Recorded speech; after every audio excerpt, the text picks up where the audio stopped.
Sir నమస్తే sir. నమస్తే sir, చెప్పండి. జనాభా లెక్క నుంచి వచ్చినాం సార్. ఓ చెప్పు. జనాభా లెక్క నుంచి వచ్చారా? ఓకే ఇక్కడ చెప్పండి. ఎంతమంది ఉన్నారు సార్? ఈడ ఆ ఇంట్లో 8 మంది ఉన్నారండి. వెనక ఇంట్లో 6 మంది ఉన్నారు. ఆ ఇంట్లో 13 మంది ఉన్నారండి. వాళ్ళది ఇల్లుది కాదు సార్. మీ ఇంట్లో ఎంతమంది ఉన్నారని ఓ, మా ఇంట్లోనా? చెప్పండి. నాతో పాటు 4 ఉన్నామండి మేము. నేను ఇంకో 3 నలుగురు. Super sir. అందరికి చూపించడానికి ఆదర్శ కుటుంబాన్ని మీ కుటుంబమే సూపర్.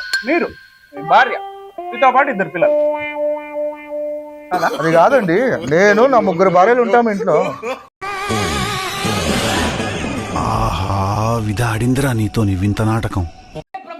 3 భార్యలా? అమ్మయ్యా, ఒక భార్యతోనే నాకు కష్టం అయిపోయింది. నువ్వు 3 భార్యలు మెయింటైన్ చేస్తున్నావు అంటే బా దేవుడయా నువ్వు. నాకైతే మబ్బు వచ్చేసింది. నాకేం కనపట్టలేదు. సార్ ఇది పగులు సార్, మబ్బు కాదు. బాబా బాబా, నీకు ఒక దండం స్వామి. ఎందుకంటే పంచుల మీద పంచులు వేస్తాను. నా జీవితంలో జనాభా లెక్కలంటూ నీ దగ్గరకు రానే రా.